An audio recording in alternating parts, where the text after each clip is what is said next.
My parents threatened to cut me out of their will if I didn't invite my brother to my wedding, so I gave them a response that left them living in fear. Growing up, it was impossible to ignore how differently my parents treated me and my younger brother, Liam. I don't think I understood the term golden child back then, but looking back, that's exactly what he was. From the moment he was born, Liam was the star of the family, and I became the supporting character. Before Liam came along, things were different. I have faint but vivid memories of how it used to be. My parents would take me to the park every weekend, push me on the swings, and cheer me on as I clumsily tried to climb the jungle gym. They would read me bedtime stories, using silly voices to make me laugh, and proudly stick my crayon drawings on the fridge like they were masterpieces. I felt like I mattered to them, like I was special. But that all changed when Liam was born. At first, I thought the shift was normal. He was a baby, and babies need attention. But as Liam grew older, it became clear that he wasn't just the baby of the family. He was the family. Everything revolved around him. My parents doted on him, showering him with praise for every little thing he did. Meanwhile, I was just there. It wasn't like they hated me or anything. It was worse, they simply didn't see me anymore. I remember my 10th birthday vividly. For weeks, I had been dropping hints about wanting a bicycle. I even went as far as cutting pictures of bikes out of magazines and leaving them on the kitchen counter where my parents could see them. I imagined riding it around the neighborhood, feeling the wind in my hair and the freedom of finally having my own set of wheels. When my birthday came, I was bursting with excitement. I eagerly unwrapped my presents, only to find a pile of clothes and books. Don't get me wrong, I appreciated the gifts, but I couldn't hide my disappointment. I asked about the bike, and my parents said it was too expensive. I tried to hide how crushed I felt and convinced myself they just couldn't afford it. But 2 weeks later, I came home from school to find Liam in the driveway, proudly riding a shiny new bike. He wasn't even asking for one. It was just a random surprise gift from my parents. When I asked why Liam got a bike and I didn't, they told me, Liam needs more exercise. You're fine without one. I didn't know how to respond. I wasn't fine. I felt invisible. That wasn't an isolated incident. It was a pattern that repeated itself throughout our childhood. When I made the honor roll in middle school, my parents barely acknowledged it. I showed them my certificate, expecting at least a well done. Instead, my mom glanced at it, said, "That's nice, Sarah," and went back to watching TV. But when Liam got a B+ on a single math test, they acted like he had won a Nobel Prize. They took us out to dinner that night to celebrate, and I sat there silently stewing, wondering why my achievements didn't matter as much. It got worse as we got older. When I turned 16, I got my first part-time job at a local bookstore. I loved that job. It felt so freeing to finally have my own money, and I started saving up for college. I dreamed about leaving home, going to a school far away, and finally living life on my own terms. But my excitement didn't last long. Liam, who was 13 at the time, started complaining that it wasn't fair I had spending money and he didn't. Instead of encouraging him to wait until he was old enough to get his own job, my parents came up with a brilliant idea that I should give him half of my paycheck. Half. When they told me, I thought it was a joke. I argued, saying it wasn't fair, but they didn't care. They said, "Liam is your brother, you should want to help him." When I tried to refuse, they threatened to make me quit the job altogether. Reluctantly, I gave in. Watching half of my hard-earned money disappear every month so Liam could buy video games and junk food was infuriating. This wasn't just about money, though. Liam felt entitled to everything I had. He would borrow my clothes without asking, mess with my electronics, and even take my car after I got my license. If I ever complained, my parents would side with him. "You should be happy to share with your brother," they'd say, as if it was my duty to make Liam's life as easy as possible.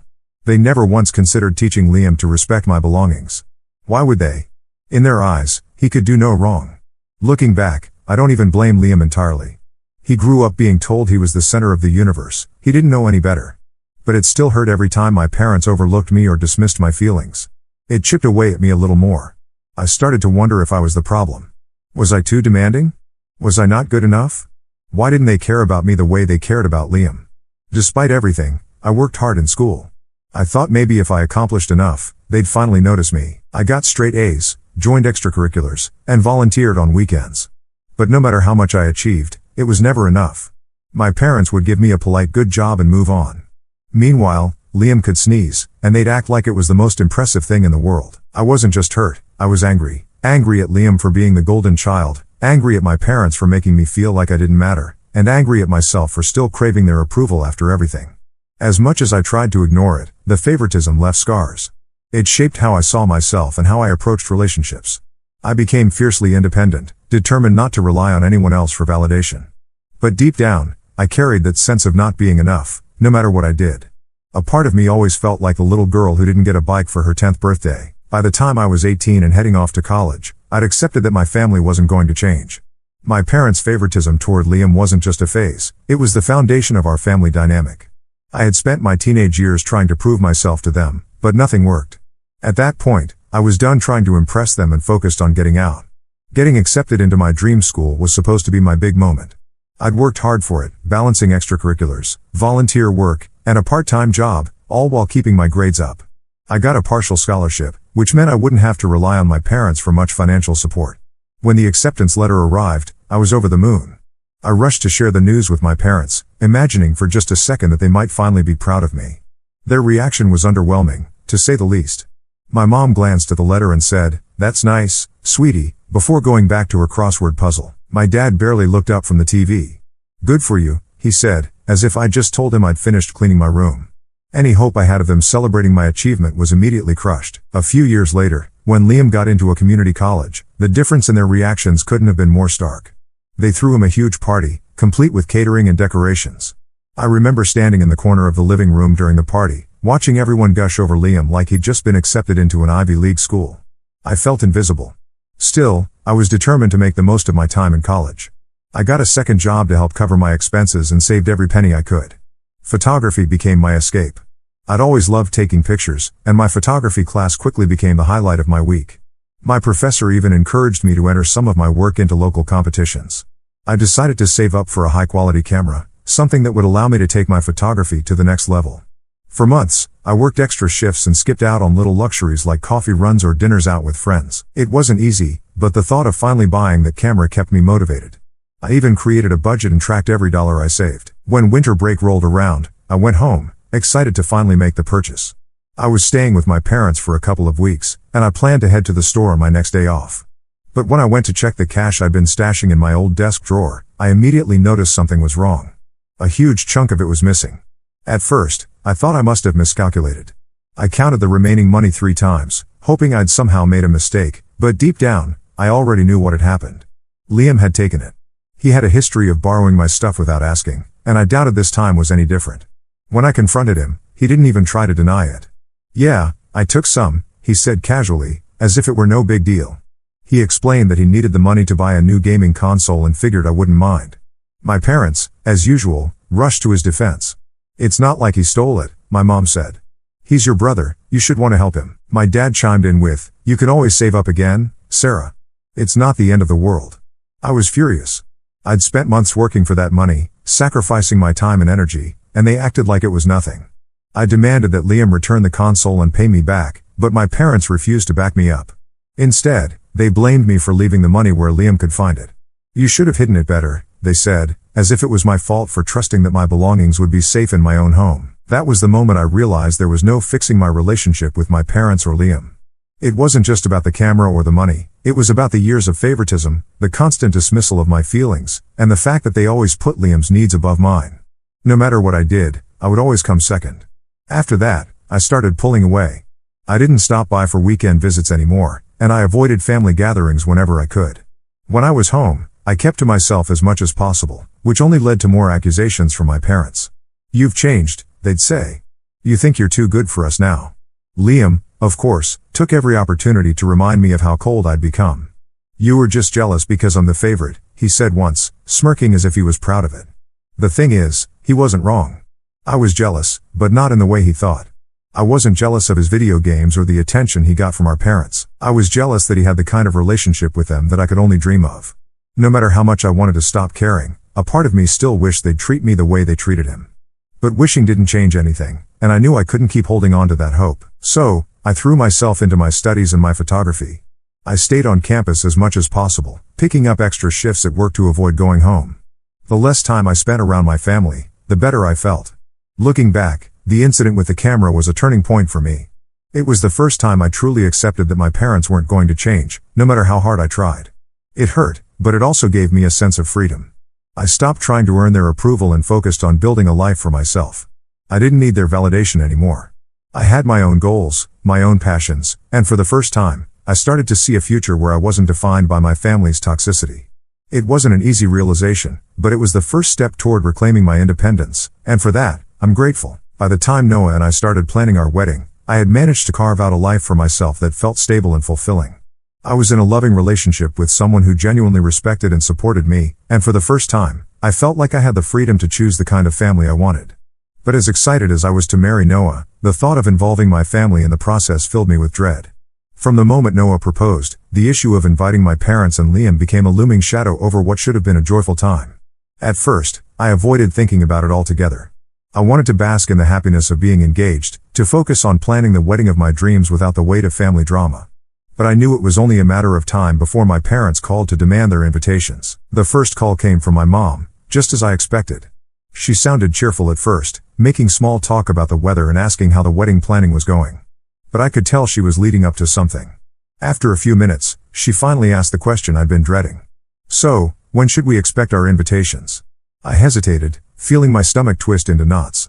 "Mom," I began carefully, "I've been thinking a lot about this, and I don't think it's a good idea for you, Dad, or Liam to come to the wedding." The silence on the other end of the line was deafening. Then her voice, sharp and accusatory, broke through. "What are you talking about? We're your family." I tried to explain my reasoning as calmly as I could.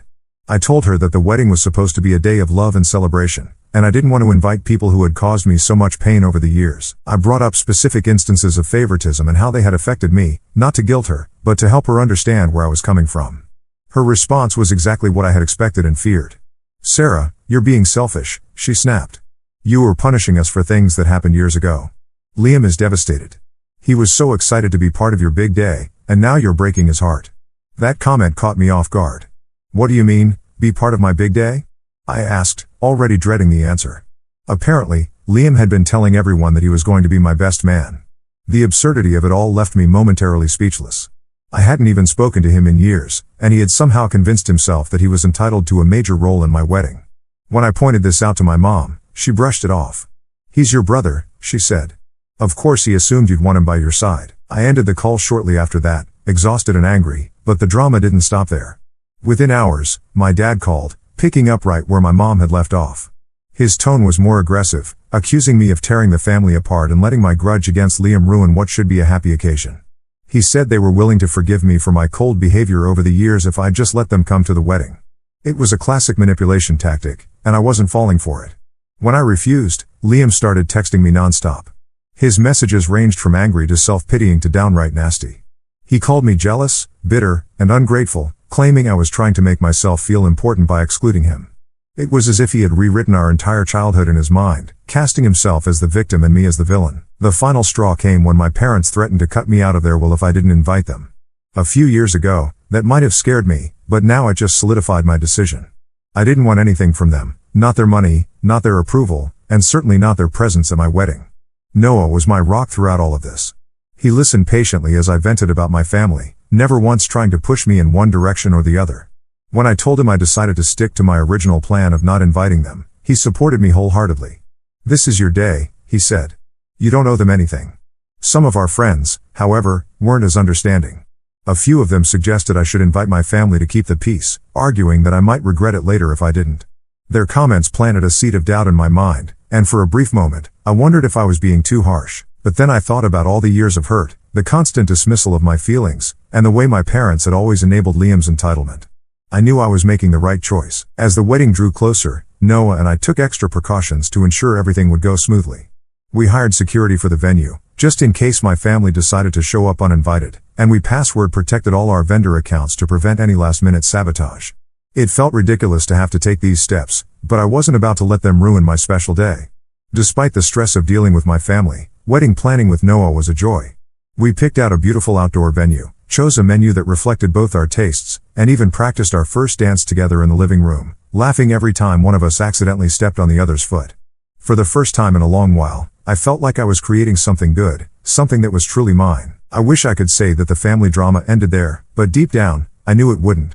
My parents and Liam had spent my entire life ignoring my boundaries, and I didn't expect them to start respecting them now. But I also knew I was stronger than I used to be. This time, I wouldn't let them control the narrative. This was my wedding, my life, and I was finally taking the lead. The morning of the wedding was a mix of emotions, excitement, nervousness, and, if I'm honest, a tinge of sadness. As much as I'd prepared myself to go through this day without my parents and Liam, a small part of me still wished things could have been different. but I didn't dwell on it for long. This was Noah's and my day, and I wasn't going to let any lingering negativity ruin it. I got ready at the venue with my bridesmaids, who were the perfect blend of supportive and entertaining. We laughed over old memories, debated whether my hair should have a few more curls, and gushed over how beautiful everything looked. The venue was even more stunning than I had imagined, a picturesque garden with blooming flowers, soft string lights, and a gentle breeze that made everything feel magical. It was exactly what Noah and I had envisioned. As I sat in front of the mirror, getting my makeup done, my maid of honor, Emily, suddenly came into the room, looking flustered. "Sarah, your family is here," she whispered, glancing over her shoulder as if they might appear behind her. I froze for a moment. "What do you mean, here?" I asked, already dreading the answer. Emily explained that my parents and Liam had shown up at the entrance, dressed to the nines and insisting they were there to support me. She said they were arguing with the security team and refusing to leave. I felt a mix of anger and disbelief. After all the drama leading up to this day, I had hoped, naively, maybe, that they would finally respect my boundaries. Clearly, I'd been wrong. For a brief moment, I considered going out there myself to handle it, but then I looked at myself in the mirror, dressed in my wedding gown, and realized I couldn't let them derail this day. "Let security handle it," I told Emily firmly. "I'm not getting involved." She nodded and left to check on the situation. I tried to refocus on the moment, but it was hard not to feel a pang of sadness. As much as I'd prepared for this possibility, it still hurt to know that my own family couldn't respect my wishes, even on one of the most important days of my life. Emily came back a few minutes later to let me know that the security team had successfully escorted them off the property. "They put up a bit of a fight, but they're gone now," she said reassuringly. I thanked her and took a deep breath, reminding myself that the worst was over. And then the moment came. I stood at the end of the aisle, clutching my bouquet as the music began to play. As soon as I saw Noah standing at the altar, all my worries melted away. He looked at me with so much love and excitement that I felt a wave of calm wash over me. This was what mattered: him, us, and the future we were building together. The ceremony was everything I'd hoped it would be. We had written our own vows, and as I spoke mine, I felt an overwhelming sense of gratitude for Noah and the life we were starting together. When it was his turn, he talked about how I had shown him the true meaning of strength and resilience. I'll admit, there wasn't a dry eye in the audience, including mine. After the ceremony, we moved to the reception, which was a joyous celebration from start to finish. The food was delicious, the speeches were heartfelt, and the dance floor was packed all night. One of the highlights was Noah's surprise performance. He had written a song for me and performed it with his college band. It was such a sweet, unexpected gesture that left me both laughing and crying. But the most touching moment of the night came during my maid of honor speech.